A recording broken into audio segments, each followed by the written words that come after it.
Episode 22 सच को छुपाना है। मीडिया में ये खबर अच्छे से फैल चुकी थी। यहाँ के पुलिस स्टेशन में इस वक्त बहुत से टीवी चैनल्स के रिपोर्टर मौजूद थे। सभी पुलिस वाले इस वक्त उसी भीड़ को कंट्रोल करने में लगे थे। तभी वहां एक सफेद गाड़ी आकर रुकी जिसमें मुंबई के पुलिस कमिश्नर दास मौजूद थे। उनके आते ही आज फिर उन्हें मीडिया ने घेर लिया। उन सब की भीड़ एक साथ कमिश्नर से सवाल करने लगी। सर कमिश्नर ने बड़े ही शांत होते हुए कहा, देखिए आप शांत हो जाइए, हमने उस किलर को पकड़ लिया है, अब वो हमारी हिरासत में है, अब किसी को डरने की जरूरत नहीं है। एक मीडिया रिपोर्टर ने अपना माइक आगे करते हुए कहा, सर क्या ये सच है कि मुंबई में जितने भी मर्डर पिछले महीनों में हुए हैं वो इसी 16 साल के बच्चे ने किए हैं? कमिश्नर ने अपने चेहरे पर झुंझलाहट लाते हुए कहा, आप सब लोगों को ये बातें बताता कौन है? और अगर सही में ऐसा ही है तो हम किसी नतीजे पर पहुंचकर आपको इसका जवाब दे पाएंगे। इस तरह हवा में बात करना आप लोगों का काम हो सकता है, पुलिस का नहीं। तभी एक दूसरे मीडिया कर्मी ने अपना माइक आगे करते हुए कहा, सर वो लड़का आखिर है कौन, क्या नाम है उसका? देखिए मैं भी यहाँ यही पता करने आया हूँ, आप सब शांत हो जाइए, हमें उससे एक बार बात तो करने दीजिए। हमें भी यही पता लगाने की कोशिश कर रहे हैं कि वो है कौन और कहाँ से आया है, उसने आखिर ये सब क्यों किया है। आप सब शांत हो जाइए, हम जल्दी आपसे आपके और हमारे सभी सवालों के जवाब पता लगा लेंगे और सच आप सबके सामने बहुत ही जल्द आ जाएगा। जब तक आप सब घर जाइए आराम कीजिए, नहीं तो यहाँ चुपचाप बैठ जाइए, कहीं ऐसा ना हो मुझे आप सबके लिए भी कोई एक्शन लेना पड़े। मुझे लगता है आप सब मेरी बात समझ गए होंगे, थैंक यू।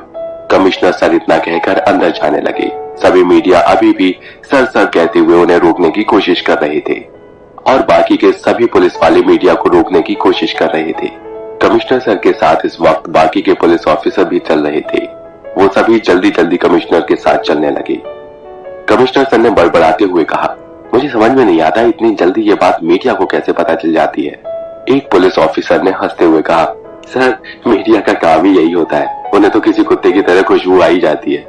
इस बात पर कमिश्नर ने हंसते हुए कहा, शुक्र है ये बात तुमने मेरे सामने कही, अगर मीडिया के सामने कह देते तो तुम्हारी वर्दी उतार के ही वो मानते लोग। इस बात पर बाकी के सभी पुलिस वाले भी हंसने लग जाते हैं। एक पुलिस वाले ने अपना हाथ आगे बढ़ाते हुए कहा, सर दिस वे। सभी पुलिस कमिश्नर के साथ जाते हैं। वहां अंदर की तरफ एक जेल थी जहां वो लड़का अपने घुटनों के बल बैठा था। कमिश्नर ने उसे हैरान होते हुए देखा और कहा, तो यही है वो? साथ खड़े ऑफिसर ने कहा, जी सर। इन सब की आवाज सुनकर वो लड़का उन सभी को देखने लगा। कमिश्नर ने उस लड़के को देखते हुए कहा, हेलो यंग मैन, तो तुम ही वो हो जो हम सबके सर में पिछले 6 महीने से दर्द बने हो? उस लड़के ने कमिश्नर सर को देखा और मुस्कुराने लगा। उसने कहा, मुझे बहुत भूख लगी है, क्या कुछ खाने को मिलेगा? अरे इसे खाना ला कर दो, कहीं हमारी पूछताछ से पहले भूख ही इसकी जान न ले ले। बाहर इस वक्त अक्षय की गाड़ी आकर रुकी। मीडिया ने उन्हें भी घेर लिया। सर आप इस केस के सीबीआई ऑफिसर है ना, क्या आपने ही इस किलर को पकड़ा है? अक्षय इस वक्त किसी से बात करने के मूड में नहीं थे। उन्होंने अपने आप को उन सभी मीडिया से बचाते हुए कहा, प्लीज नो कमेंट्स, और इतना कहकर वो अंदर आ गए। वहां अंदर अभी भी कमिश्नर सर उस लड़के को देख रहे थे। उनके कान में एक दूसरे पुलिस इंस्पेक्टर ने धीरे से कहा, सर सीबीआई ऑफिसर अक्षय आ चुके हैं। इस बात पर कमिश्नर ने कहा, ठीक है, उसे पहले मेरे रूम में भेजो। और इतना कहकर कमिश्नर सर अपने रूम में चले गए। अक्षय उस लड़के से मिलते उससे पहले एक हवलदार ने अक्षय को रोक लिया और कहा, सर आप अंदर नहीं जा सकते, आपको कमिश्नर सर ने अपने रूम में बुलाया है। अक्षय उस लड़के से मिलने के लिए बेकरार थे, पर अब जब उन्हें अंदर जाने से रोक दिया था तो उन्हें कमिश्नर सर से मिलना ही था। उन्होंने कहा, ठीक है, और वो सीधा कमिश्नर सर के ऑफिस में चले गए। अक्षय ने दरवाजे को नॉक करते हुए कहा, मे आई कम इन सर? कमिश्नर सर ने अक्षय को देखा और मुस्कुराते हुए कहा, ओह अक्षय, प्लीज कम, मैं तुम्हारा ही इंतजार कर रहा था। अक्षय ने कहा, थैंक यू सर, और वो अंदर आ गई। इस वक्त और कोई भी अंदर नहीं था। अक्षय ने कहा, सर आप मुझसे मिलना चाहते थे? हाँ बिल्कुल। अक्षय बी फ्रैंकली सच कहूं तो मैं तुमसे बहुत नाराज हूँ। अक्षय जानते थे कि उन्हें कुछ इस तरह का जवाब सुनने को मिलेगा। कमिश्नर दास ने अपनी बात पूरी करते हुए कहा, तुमने इस केस के लिए कुछ नहीं किया, तुम बस उस लड़की के पीछे पागलों की तरह घूम रहे थे। अब तुम्हें उससे क्या मिला है मुझे नहीं पता, और मैं तो ये चाहता था कि तुम्हारी शिकायत भी कर दूं, पर मैंने ऐसा नहीं किया।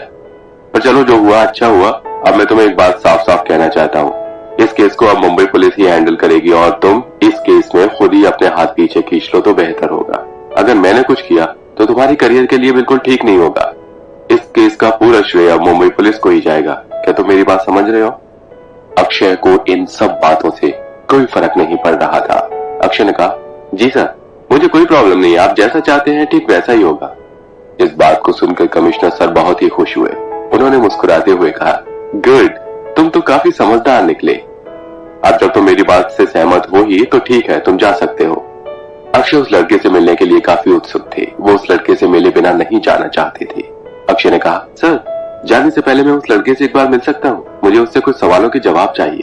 कमिश्नर ने थोड़ा सोचते हुए कहा, वेल, ऐसा तो मैं नहीं चाहता, पर ठीक है, हमसे पहले तुम उससे पूछताछ कर लो, पर एक शर्त है, तुम बाहर मीडिया से कुछ नहीं कहोगे। इस लड़के ने ही सब लोगों को मारा है, ये बात उसने खुद कन्फेस की है। ये बात बाहर जानी नहीं चाहिए।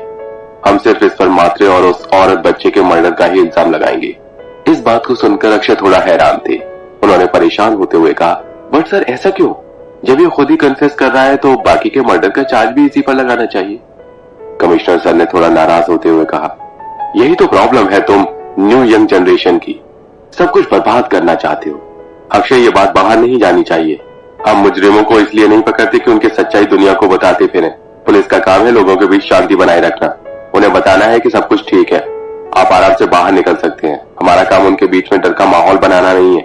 अब जब लोगों को ये बात पता चलेगी कि एक 16 साल का लड़का एक साइको किलर है, तो सोचो लोगों के बीच किस तरह का डर बन जाएगा। ये लड़का एक लावारिस है, सड़कों पर अपना दिन गुजारता है, भीख मांगता है या फिर चोरी करता होगा। ऐसी बातों को सुनकर अक्षय को काफी अजीब सा लग रहा था। उनके चेहरे पर आ रहे भाव काफी परेशानी दिखा रहे थे। कमिश्नर सर ने अपनी बात पूरी करते हुए कहा, अगर लोगों के सामने सच रखेंगे तो जरा सोचो वो क्या सोचेंगे।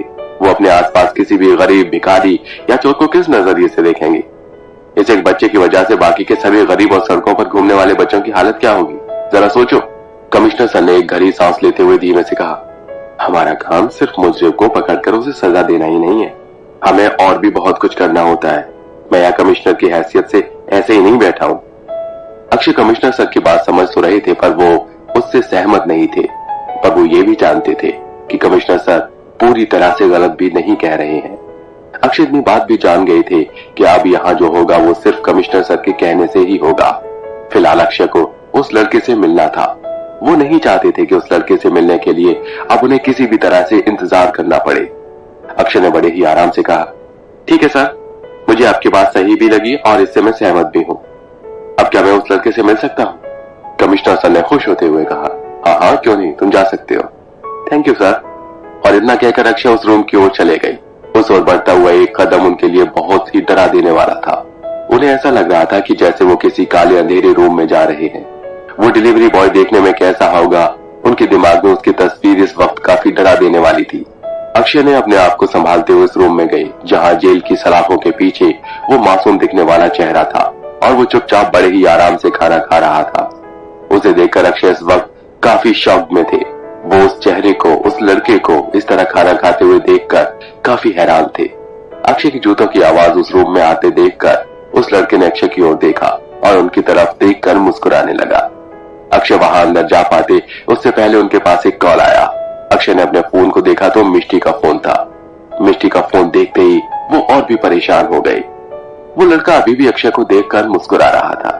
अक्षय उसकी इस मुस्कुराहट से डरे हुए थे। उन्होंने मिष्टी का फोन उठाया और बहुत ही डरते हुए कहा, क्या हुआ, तुम ठीक तो हो ना? मिष्टी ने धीरे से डरते हुए कहा, नहीं, मैं ठीक नहीं हूँ। इस बात को सुनकर अक्षय और भी डर गए। अक्षय ने घबराते हुए कहा, क्या हुआ, तुम मुझे बताओ, मैं अभी तुम्हारे पास आ रहा हूँ।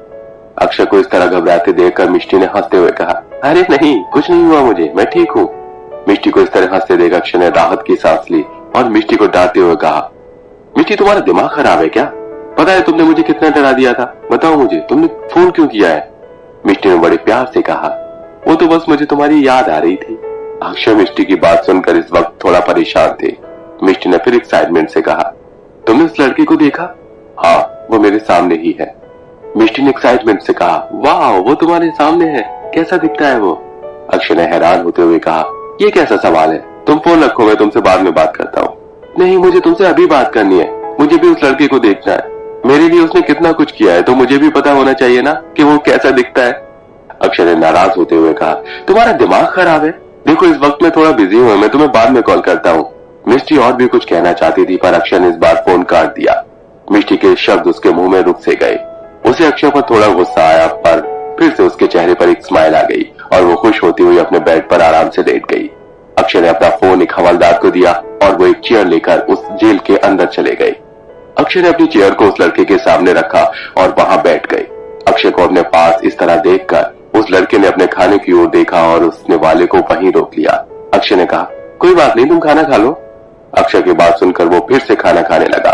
अक्षय ने बाकी पुलिस वालों से कहा, प्लीज आप सब बाहर जाइए, और अक्षय की बात सुनते ही सब लोग इस रूम से बाहर चले गए। अक्षय उस लड़के के खाना खाने का वेट कर रहे थे। वो चाहते थे कि वो जल्दी से खाना खाए, पर वो उस लड़के को देखकर इस वक्त काफी हैरान भी थे। उन्हें उस लड़के को देखकर एक अलग ही बेचैनी सी हो रही थी। उस लड़के ने चुपचाप बैठकर अपना खाना खाया और अक्षय ने उसके पास रखी पानी की बोतल को उठाकर उसे खोलकर उसे दिया। उसने उस बोतल को पकड़ा और पानी पीने लगा। वो बहुत ही आराम से पानी पी रहा था। उसके चेहरे पर किसी भी तरह का डर नजर नहीं आ रहा था। अक्षय ये देखकर बहुत ही हैरान थे। उसके पानी पीते ही अक्षय ने कहा, तुम ही वो डिलीवरी बॉय हो ना, जो उस दिन मेरे घर पर उस हाथ को डिलीवर करने आए थे? वो लड़का इस बात को सुनकर मुस्कुराने लगा। अक्षय ने कहा, मैं जो पूछ रहा हूँ मुझे उसका जवाब सही से चाहिए। तुम बोलकर बताओ, ठीक है? क्या तुम ही हो वो डिलीवरी बॉय? उसने अपना सिर हिलाकर हाँ कहा।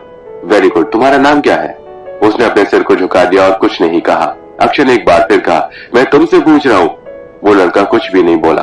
अक्षय ने एक बार फिर कहा, तुम्हारा नाम क्या है? उस लड़के ने अपने सिर को ऊपर किया और अक्षय को देखते हुए एक धीमी सी डरा देने वाली आवाज में कहा, शाहरुख खान। इस नाम को सुनकर अक्षय को अजीब लगा, पर अक्षय ने कहा, तो शाहरुख खान तुम कहाँ रहते हो? इस बात को सुनकर वो अक्षय की ओर देखने लगा और जोर जोर से हंसने लगा। वो काफी देर तक हंसता रहा। अक्षय को इस वक्त बहुत ही हैरानी हो रही थी। उन्होंने कहा, तुम्हें किस बात पर हंसी आ रही है? उसने हंसते हुए कहा, मेरा नाम शाहरुख खान नहीं है। ठीक है, तो तुम्हारा नाम क्या है?